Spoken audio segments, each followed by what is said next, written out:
Hello, hi and welcome back to my YouTube channel. For those yang baru dalam channel ni, korang jangan lupa tekan button like and subscribe. And I just nak remind you guys, macam biasa, kalau korang nak share story dengan I, korang just DM je I dekat Instagram. Link dekat description box dekat bawah. Okay guys, without wasting any time, let's roll the intro.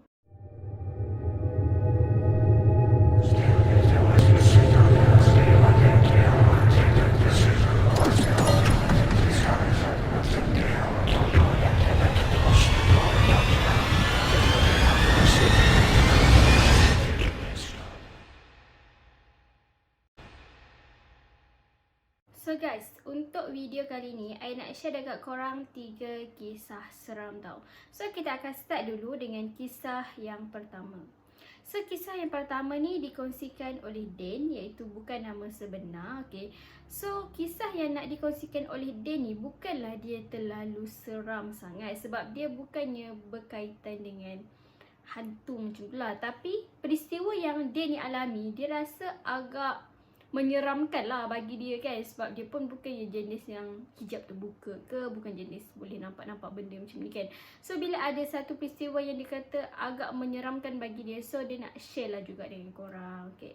So kisah ni berkaitan dengan nenek tiri dia tau. Okay. So sebenarnya nenek tiri si dia ni dah berusia 85 dan ke atas macam tu lah. Kiranya dalam kategori yang dia tak berapa nak ingat. Lebih kurang kita cakap dia nyanyuk macam tu lah kan. So ada satu hari ni, nenek dia ni, dia kena tidur dekat rumah Dan. Kiranya dia kena duduk sementara dekat rumah Dan. Lepas tu diorang pun akan macam, okay, macam bulan ni rumah Dan, bulan depan rumah adik-beradik lain. Macam tu lah, lebih kurang diorang akan jaga nenek si Dan ni macam putar-putar macam tu. Bukannya seorang je jaga. Okay. So kebetulan peristiwa ni terjadi bila nenek tiri Dan tu stay dekat rumah dia tau. Okay. So nenek dia ni memang tak boleh nak berjalan guys. Memang tak boleh nak berjalan sebab bila usia dia pun dah 85 dan ke atas macam tu. Maybe ada yang boleh berjalan, tapi nenek dia ni dia hanya boleh mengesot macam tu je. Okay. So nak dijadikan cerita lah kan, rumah dia ni dia tak besar mana pun. Dia just ada 2 bilik. Lepas tu dekat bahagian bawah tu ada dapur dengan bilik air macam tu. Okay. So nak tak nak, nenek dia ni dia akan tidur dekat ruang tamu. Sebab yelah, kalau malam-malam dia nak pergi toilet ke, dia senang kan, boleh turun ke bawah kan. Lebih kurang macam tu lah. Okay. So selalunya lah Dan kata, bila nenek dia ni dia tidur waktu petang, waktu malam dia memang susah gila nak tidur. Kadang-kadang Dan terdengar dia berbual seorang diri dekat luar. Yelah, Dan duduk dalam bilik, dia akan dengar lah dekat ruang tamu nenek dia tengah berbual-bual macam tu kan. Tapi sedangkan dekat ruang tamu tu memang tak ada orang.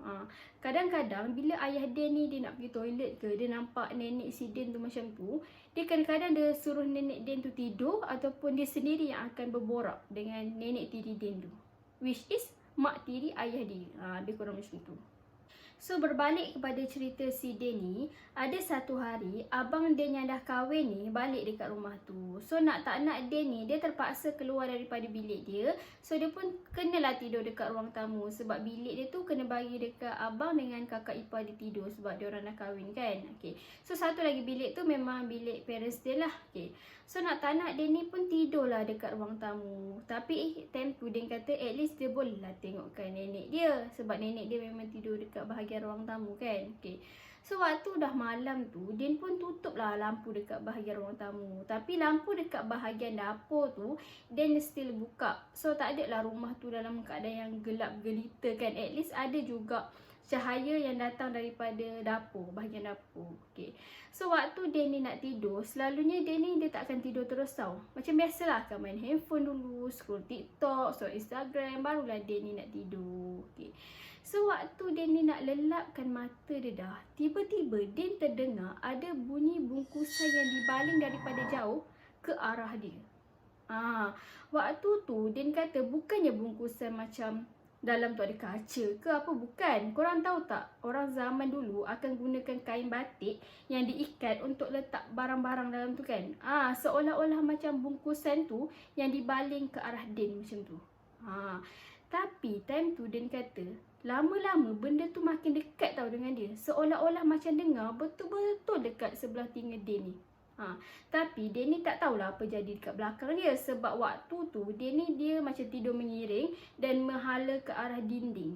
Bila bunyi tu makin dekat dengan Din, lagilah seram kan. Dia rasa macam seram gila time tu. And tiba-tiba dia rasa macam ada benda mengesot daripada arah belakang dia. Waktu tu Din kata dia beranikan diri dia untuk pusing ke belakang. Dan bila dia pusing ke belakang guys, dia terkejut gila-gila. Kata, ya Allah, korang tahu tak dia nampak apa? Dia nampak nenek dia tengah mengesot ke arah dia dalam keadaan yang agak laju. Waktu tu nenek dia pun pakai tudung putih. Korang tahu tak, tudung putih bawah tapi diikat dekat dagu macam tu je, macam orang zaman-zaman dulu macam tu.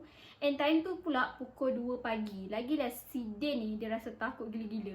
Waktu tu dia kata dia memang tak nampak muka nenek dia. Dia just nampak tudung tu je, sebab tudung tu warna putih. Nampak pula background warna hitam gelap kan. Memang nampak tudung je lah waktu tu. Waktu tu dia kata dia bangun terus, dia buka lampu. Dia macam lega lah guys, sebab yang mengesok tu bukannya makhluk lain, bukannya makhluk alam sebelah, tapi nenek dia. And then nenek dia kata dekat Din, dia nak balik. Sebab tu lah dia dah bungkus dia punya baju apa semua dekat dalam kain batik macam tu. So dia ni pun lega, dia angkat nenek dia untuk tidur balik dekat tempat tidur dia. And then dia kata malam tu, sejak malam tu guys, dia tak berani langsung nak tutup lampu dekat bahagian ruang tamu. Sebab dia takut benda tu berulang balik. Memanglah nenek dia, tapi yang biasa kita dengar benda-benda mengesot ni, macam benda-benda tu kan. Dalam nenek dia pula dalam keadaan yang macam tu. Lagilah dia dah fikir bukan-bukan dah time tu.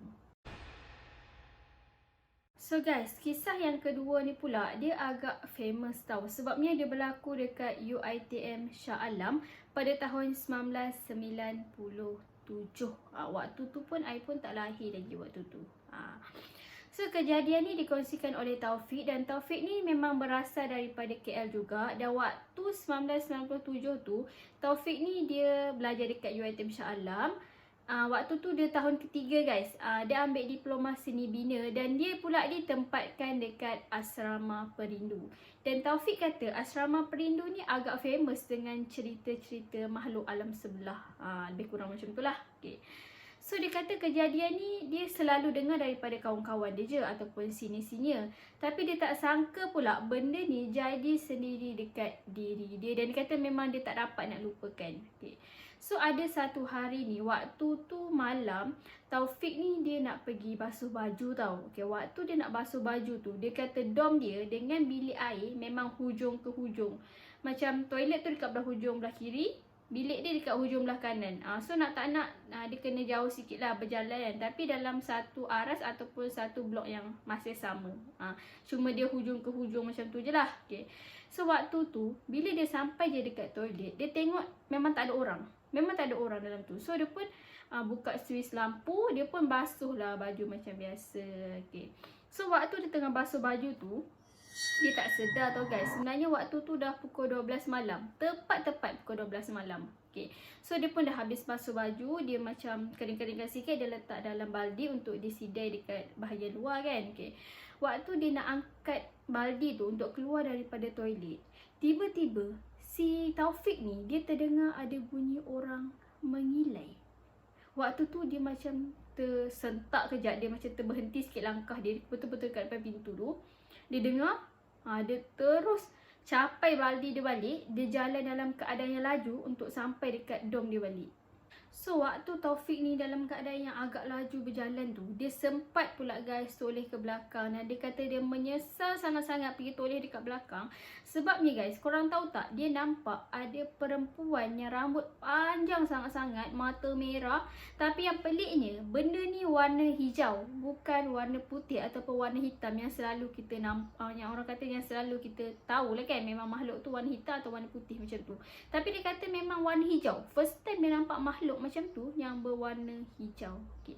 So waktu tu Taufik kata memang dia tak fikir dah dia nak berjalan laju ke apa ke, dia tak ada dah. Dia lari terus sampai je dekat bilik dia. Dia buka pintu, dia tengok kawan-kawan dia semua tengah nyenyak tidur. Waktu tu katil dah berdeka kan, ada 4 orang lah. So katil Taufik ni dekat bahagian atas. Taufik ni dia terus naik dekat katil dia. Dia tak fikir dah baju yang dia pegang tadi kat mana, tak fikir dah. Maybe dia tertinggal waktu dia tengah lari tadi. And then waktu tu dia terus selubung badan dia dalam beberapa minit macam tu lah kan. dia macam beranikan diri dia untuk buka sikit selimut dekat paras mata macam tu, and then mata dia macam melilau kiri kanan macam tu guys. Waktu tu Taufik tiba-tiba dia ternampak dekat bahagian hujung katil dia tu ada satu kepala yang macam nak naik ke atas macam tu, berwarna hijau. Waktu tu Syafiq kata tak fikir apa dah, dia serubun diri dia jerit Allahu Akbar macam tu guys. Waktu tu kawan dia satu bilik tu semua terjaga, and then dia terus pergi dekat Syafiq lah tanya apa yang jadi apa semua kan. Sampailah keesokan hari tu Syafiq demam guys, demam panas. So warden pun suruhlah Syafiq ni, dia tak boleh lah nak pergi kelas kan. So dia ni macam kena ditempatkan dekat bilik sakit yang dihaskan dekat asrama tu. Tapi Taufik ni dia macam trauma lagi benda yang jadi dekat dia malam tu. So dia terus call abang dia untuk ambil dia juga. Waktu tu kiranya dia cuti sakit dekat rumah je lah. Dia kata dalam seminggu juga dia demam panas sebab kejadian yang dia kena kacau malam tu. Okay. So sebenarnya guys, makhluk tu sebenarnya memang dah famous dah dekat asrama tu. Diorang gelarkan benda tu wanita hijau. Tapi tak tahulah apa sebab dia boleh muncul ke apa semua tu, memang tak tahu sebab apa. Kisah yang terakhir ni pula dikongsikan oleh Nabilah dan terjadi pada awal Januari tahun 2018. Okay. So nak dijadikan cerita, Nabilah ni waktu tu dia nak bertunang hari Sabtu. So waktu hari Jumaat tu, kira ramai lah family dia, sepupu dia, nenek dia apa semua duduk dekat rumah dia untuk siapkan persiapan untuk keesokan hari tu. Okay. So waktu malam tu, diorang ni semua tengah berehat lah. Waktu tu orang pukul 12.30 malam lah macam tu guys. 12 ke 12.30 macam tu lah kan. Waktu tu diorang ni tengah sembang-sembang lah dekat ruang tamu. And nenek dia je time tu tengah potong bunga rampai. Biasalah untuk cucu dia kan, mestilah dia macam excited sikit nak buat macam bahan-bahan untuk persiapan. Okay. So waktu tu tengah-tengah dia orang sembang ni, tiba-tiba si Nabilah ni dia terbau bau haruman yang wangi. Senang cakap bau bunga melu macam tu. Waktu tu dia macam fikir maybe sepupu dia yang duduk kat sebelah dia yang pakai perfume bau tu. Bila dia bau baju sepupu dia tu, dia kata memang sepupu dia tu pakai minyak wangi bau lain. Waktu tu dia tak adalah fikir macam benda-benda yang mencurigakan. Dan kebetulan pula nenek Nabilah tu seorang yang hijab dia terbuka. Dia boleh nampak makhluk-makhluk alam sebelah. Macam tu. And then diorang pun macam sambunglah balik bersembang-sembang macam tu.